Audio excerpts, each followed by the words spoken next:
should never mess with the Ouija boards. We moved into my dad's girlfriend's house where one of her daughters lived upstairs, my brother lived upstairs, her other daughter lived down in the basement, along with me who lived in a makeshift room in the basement.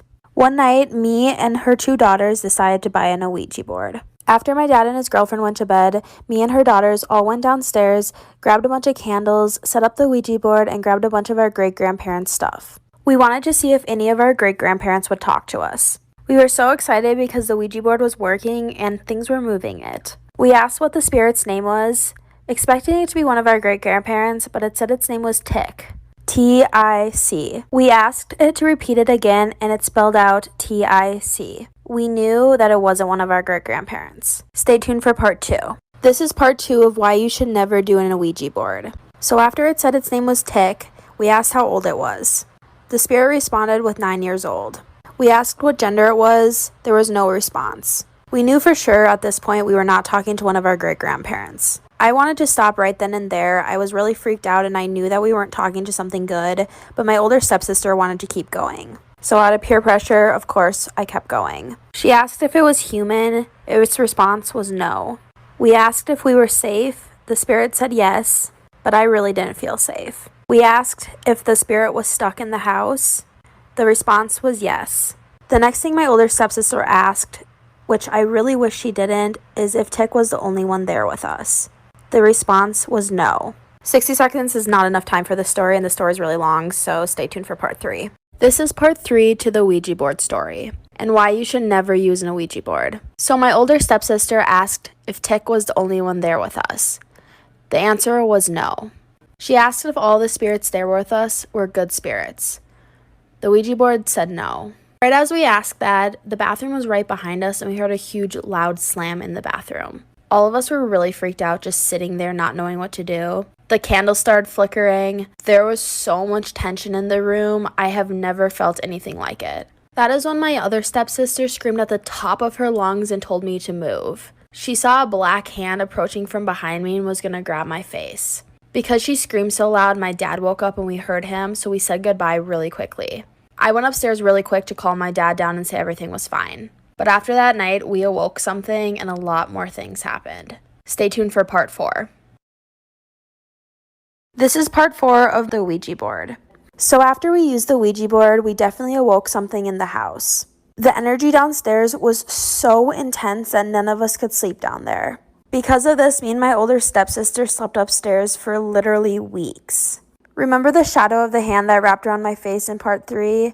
Well, that hand didn't disappear. My stepmom said she saw it multiple times when she would go downstairs and change the laundry. It got to the point where her and my dad didn't even want to go downstairs. The cat would chase things that weren't even there.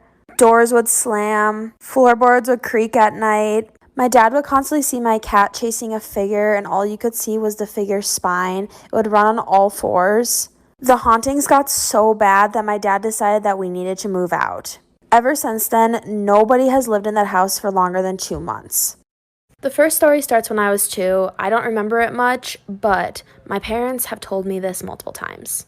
We lived in this little white house. It was very old. My parents used to always hear me laughing and playing in my room with someone, but there was no one in my room. When they asked who I was talking to, I told them it was a little boy named Omar. They thought it was just an imaginary friend, but now that I think back on it, when I was 3 and 4, I did see someone. He was always very kind to me. I would play Barbies and he would play with me. He would draw me pictures. I would leave my books out for him so he could read while I was at preschool. I would tell him about my days and he would tell me about his. But things started to get really weird once my brother was born, and that is when my parents started to see him too. They believe that this is because he wanted to be the only little boy in the house. Stay tuned for part 2. Here is part 2 of the series of the little boy. When my brother was born, my parents used to sense and see the little boy as well. My mom used to feel his energy sitting in the rocking chair. My brother's mechanical toys used to just start making noise. He started to show up less and less in my room, and every time he would, he kind of scared me. He wasn't himself anymore. He was mad, angry, everything. My parents believe it's just because he wanted to be seen and he was lonely, and now that I had a little brother, I wasn't paying as much attention to the little boy. My mom would wake up to my brother crying in the middle of the night and go check on him, and she would sense something standing next to her. Weeks later, we moved out of that house due to a shooting in our backyard. My old nanny, who lived across the street, told us after we moved out, she would always see something in the window of my room. On my scary childhood stories. After my dad remarried, we moved into a blue house, and me and my stepsister shared a room. Right when we moved in, I already knew something was off about that house. It was just kind of creepy. I got weird vibes from it. Nothing really happened within the first couple months of living there until winter hit. Keep in mind, this was like during when I was 14 and 15. Me and my stepsister's room was right below the attic, and at night we used to hear footsteps up there. These weren't footsteps coming from an animal, they were more footsteps coming from heavy boots hitting the ground. I told my dad about it, and so he had an exterminator come over and check it out. When the exterminator came, he found no animals up there and no holes in which animals could get through. But that didn't stop the footsteps every single night. My dad didn't want me and my sister going up there, so one day when he was gone, we went up there by ourselves and found some really creepy things. Stay tuned for part 2. This is part 2 of the attic series. After the exterminator came and found no animals or places where animals could get into, me and my stepsister decided to go up into the attic after my dad had left. When we went up there, it was filthy. The first thing that we noticed were hangers, and they were hanging clothes and belts from the ceiling.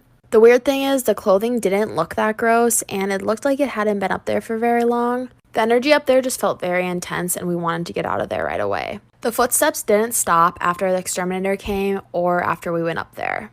We believe after we went up there, we made the spirit angry because weird things started to happen. The lights in the hallway used to turn on and off all the time, even though no one was upstairs because my parents lived downstairs. There'd be footsteps in the hallway, and when we would check, no one would be there. I can't fit everything in 60 seconds, so stay tuned for part 3. This is part 3 of the attic series. One night around 2 o'clock, my brother's door slammed. Take for granted he wasn't home, and then all of the lights in the entire upstairs turned off all at once. A couple seconds later, we heard this old man say hello outside of our door. We started screaming at the top of our lungs, and my dad came upstairs. He turned all the lights back on for us, and once he went back downstairs, the lights turned back off. We also used to sneak out of our windows a lot and leave them open, so when we got back, we could just climb right through, but when we come back, they would be shut. Our beds were pretty much right next to each other. There was just a little walkway in between, and if one of us would wake up in the middle of the night, we could feel a presence standing over us. The footsteps in the attic also never stopped. Comment if you want to hear more scary stories. In high school, I had a friend who lived in this old, small apartment building. And on the first floor was this old guy named Dave who had apparently lived in the building forever. And no one really knew what Dave's deal was. The only time people saw him is when he walked outside to walk his tiny dog. But other than that, he never left his apartment. He had a nephew who delivered him groceries once a week. My friend just assumed that Dave was too old or had some sort of sickness that prevented him from leaving the house. One day, my friend was coming home from school and Dave's nephew was leaving the apartment building. And my friend is really sweet, so she was like, "Hey, I know Dave sometimes has troubles getting out of the house, so if you ever need me to go over there and bring him something, let me know. I'm always happy to help." And the nephew looked really shocked and terrified. He was like, "No, you should never go over to Dave's ever." And then he got really awkward and he was like, "Okay, gotta go, bye." And then a few weeks later, my friend was coming home from a Halloween party late at night. And when she got inside her apartment building, Dave's door on the first floor was wide open. And it was pitch black inside his apartment. But then she heard something behind her. So my friend hears something behind her, but it's pitch black. She's like, "Hello?" And then she finds the switch to the hallway lights, turns them on, and Dave is standing right there with his small dog. She's like, "Hey Dave, you kind of scared me." And Dave was like, "Oh, sorry, I was looking for the light switch myself." But that didn't make any sense because he wasn't standing anywhere close to the switch and he had been living in that apartment building for 30 years. So she starts walking up the stairs and then Dave says, "I've been working on a project that I'm really excited to show you." And my friend's like, "Oh, like an art project?" And Dave's like, "Yeah, kinda." And she's like, "Okay, well maybe my mom and I can come by another time to see it." And then they say goodnight, but she just feels pretty weird about the whole interaction. A few months later, she's at school and she gets a text from her mom that she has to work late and won't be home to make dinner. That afternoon, my friend walks home, walks up the stairs to her apartment building, goes to unlock the door, but then realizes the door is already unlocked. But then, all of a sudden, all the lights switch off. She tries to switch all the lights back on, but they're not working anymore. And all of a sudden, she's finding it really hard to breathe. She's afraid she might faint, so she kneels down onto the floor. Then suddenly, she feels sharp nails running down her back. And she tries to move, but she feels so weak that she can't. She turns around to see who it is, but before she can, she blacks out. The next thing she remembers is waking up in a hospital bed, and her mom is sitting next to her looking really worried. Her mom's like, "Everything's okay. There was a carbon monoxide leak in the apartment, and you passed out." The nurse is like, "In the next few weeks, you may feel tired or sluggish or have hallucinations